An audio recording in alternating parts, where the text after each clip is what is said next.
Hello guys, welcome to my YouTube channel Medifun. My name is Dr. Adarsh Biraji and आज का जो topic है वो ischaemic heart disease and angina pectoris के related है. So let start the topic. Ischaemic heart disease. Ischaemic heart disease को हम coronary artery disease भी बोलते हैं. ठीक है, तो ये इस्केमिक हार्ट डिजीज़ होता क्यों है? तो here the atherosclerotic plaque develop in the coronary vessel. अब ये एथेरोस्क्लेरोटिक प्लैक क्या है तो सुन लो. ये एथेरोस्क्लेरोसिस ही एक मेन कॉज है फॉर इस्केमिक हार्ट डिजीज़. तो ये एथेरोस्क्लेरोसिस है क्या? It is a fatty plaque that develop in the blood vessel. अब ये फैटी प्लैक का मतलब क्या है? ये देखो, ये एक येलो कलर का आपको प्लैक दिख रहा है. ठीक है, ये एक प्लैक है और ये एक ब्लड वेसल है. ये एक ब्लड वेसल है. तो अब क्या होता है जब ये फ्लैटी प्लैक जो है ये जब फॉर्म हो जाता है, तो ये देखो ये पूरा फॉर्म हो चुका है. तो क्या होता है, ये ब्लड फ्लो जो होता है यहाँ से, ये ब्लड फ्लो को रिडक्ट कर देता है, reduction of the blood flow और complete loss of the blood flow.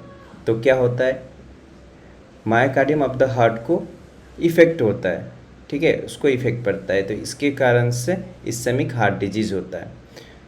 तो ये कोरोनरी वेसल, ये कोरोनरी वेसल क्या है? ये कोरोनरी वेसल का मतलब क्या होता है कि ये वेसल जो है ऑक्सीजनेटेड ब्लड सप्लाई करता है मायोकार्डियम ऑफ द हार्ट में.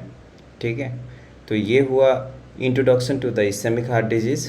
अभी आते हैं what are the causes of ischemic heart disease.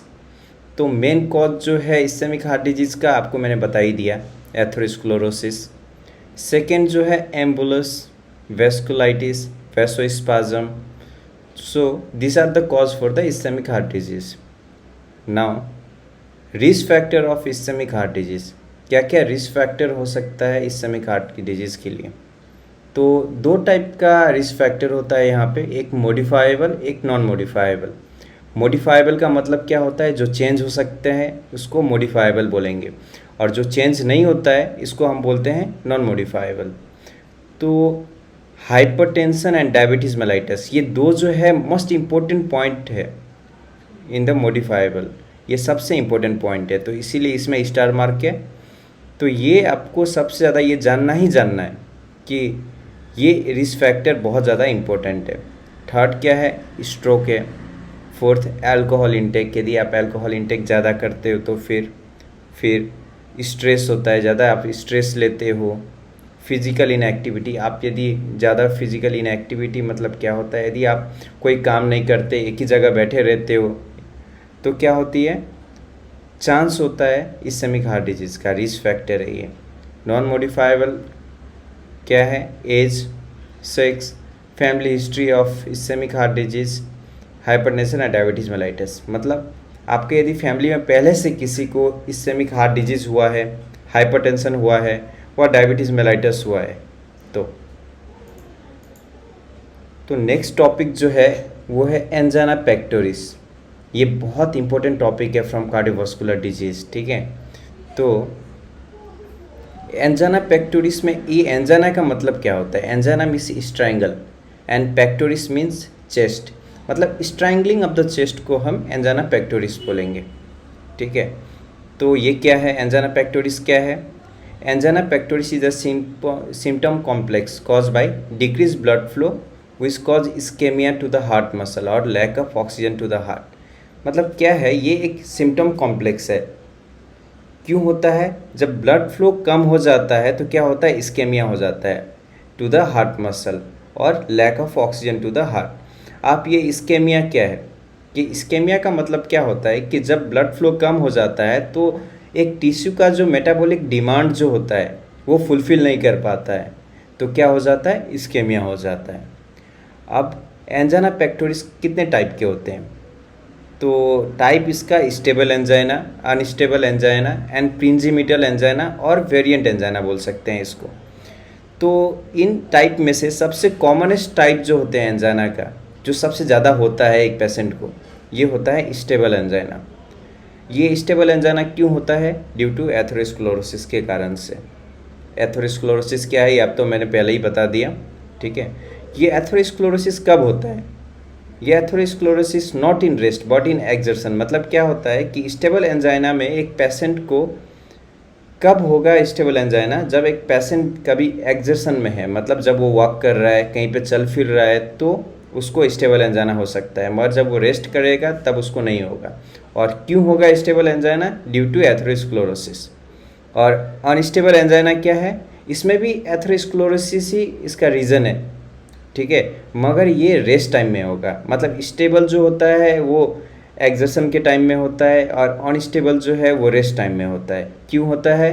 Due to the rupture और अल्सरेशन ऑफ एथेरोस्क्लेरोटिक प्लेक। अभी जो तीसरा है प्रिंजिमिटल, ये क्या है? देखो, आप देख लो, स्टेबल एंजाइना, अनस्टेबल एंजाइना, ये दोनों एंजाइना एथेरोस्क्लेरोसिस की वजह से होता है, मगर प्रिंजिमिटल एंजाइना जो है ये ना एथेरोस्क्लेरोसिस की वजह से नहीं होगा। ये किसकी वजह से होगा? कोरोनरी वैसोस्पाज्म के कारण से होगा। और कब होगा? ये रेस्ट टाइम में होगा, ठीक है। तो ये हो गया प्रिंजिमिटल एंजाइना। तो अभी है एक्टिविटीज़ प्रेसिपिटेटिंग एंजाइना। क्या क्या एक्टिविटीज़ है precipitating angina? Physical exertion, cold exposure, heavy meal, यदि ज़्यादा खाना खा लिया, इंटेंस इमोशन, ये कुछ कारण हो सकता है प्रेसिपिटेटिंग एंजाइना। अभी कैरेक्टरिस्टिक्स फीचर ऑफ एंजाइना क्या है? सबसे पहले साइट, ये मेरा प्रीवियस वीडियो में भी आप चेक कर लेना। एंजाइना और एमआई दोनों सिमिलर है, सिर्फ कुछ डिफरेंस है। तो इसका कैरेक्टरिस्टिक और एमआई का कैरेक्टरिस्टिक, जो मेरा पिछले वीडियो में मैंने एमआई का वीडियो दिया था, ये आप दोनों को रिलेट करके पढ़ना है, बहुत इजी होगा। इसीलिए मैंने इसका कैरेक्टरिस्टिक भी सेम एमआई की तरह ही बनाया है। तो आप इसको चेकआउट कर सकते हो एमआई का वीडियो को, जो मेरा लिंक इन डिस्क्रिप्शन में होगा, ठीक है।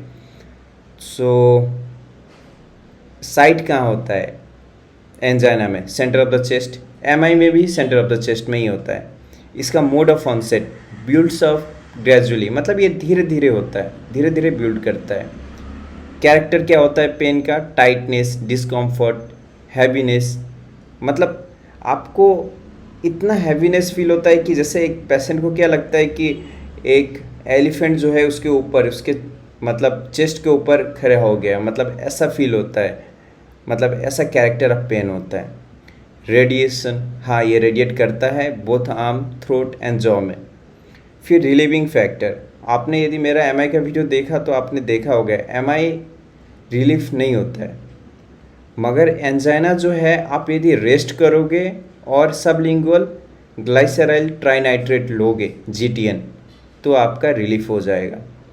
उसके बाद सीवियरिटी, ये ज़्यादा सीवियर नहीं होता है, मगर एमआई जो है ज़्यादा सीवियर होता है। तो मैंने एमआई के साथ क्यों कोरिलेट किया? क्योंकि ये और एमआई बहुत कंफ्यूजिंग है, तो कोरिलेट करके पढ़ने में बहुत इजी होता है, इसीलिए आपको मैंने कोरिलेट करके बता दिया।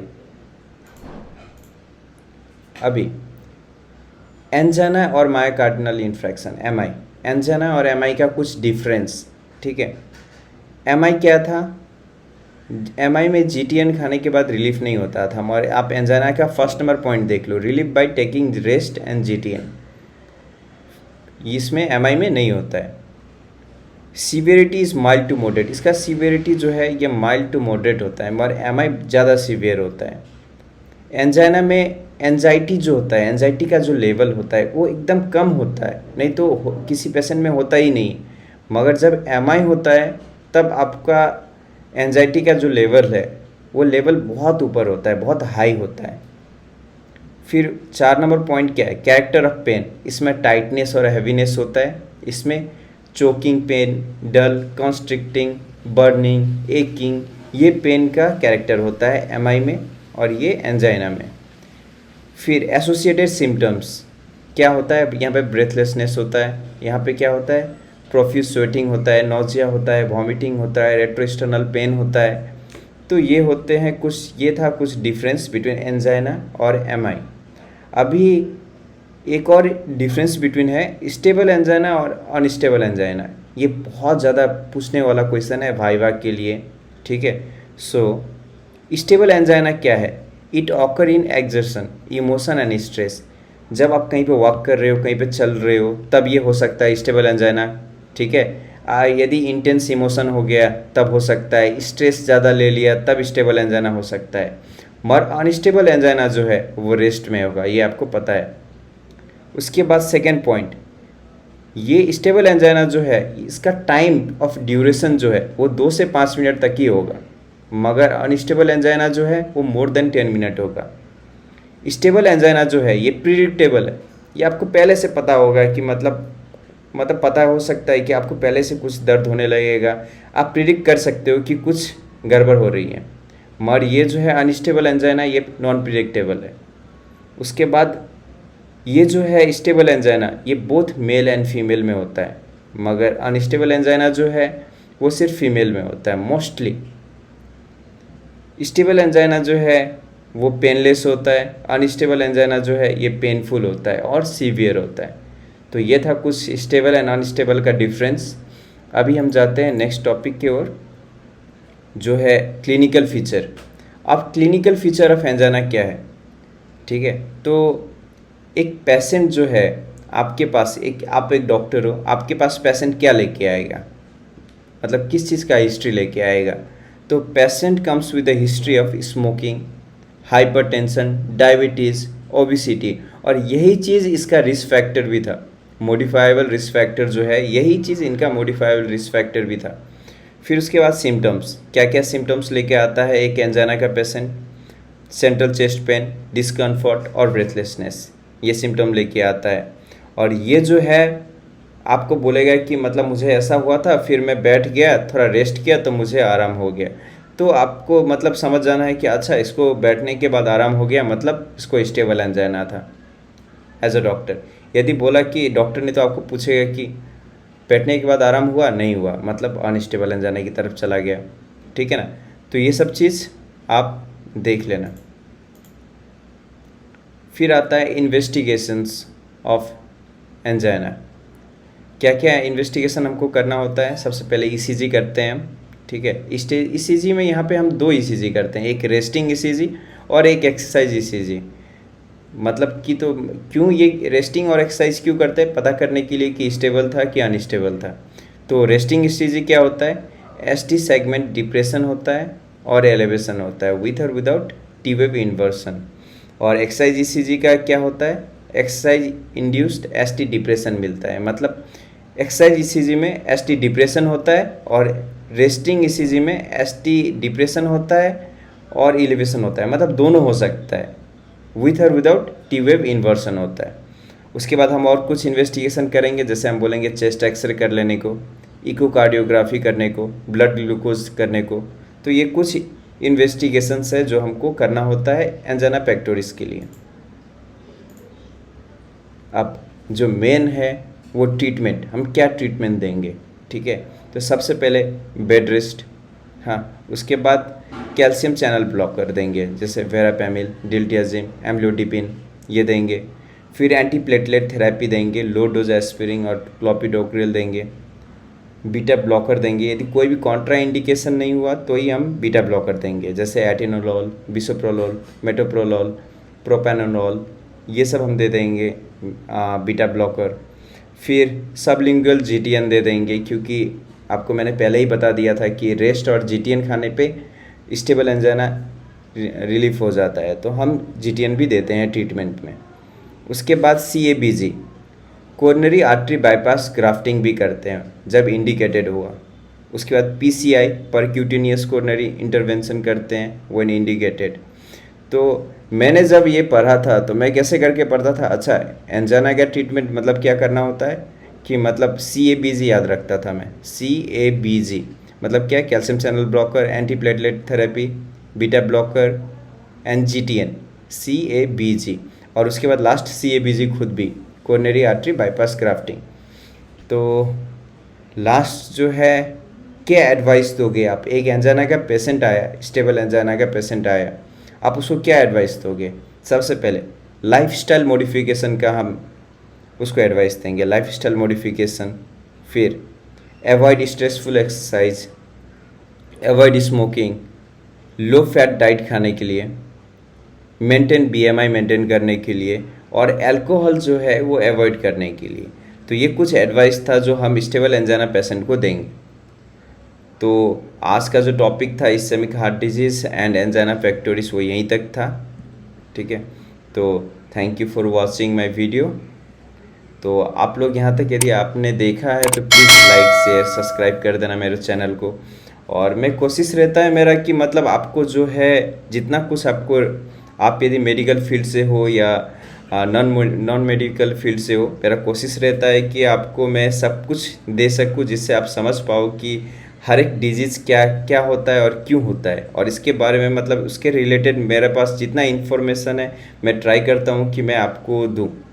तो इस बार भी मेरा कोशिश वही था। तो hope so you like my video.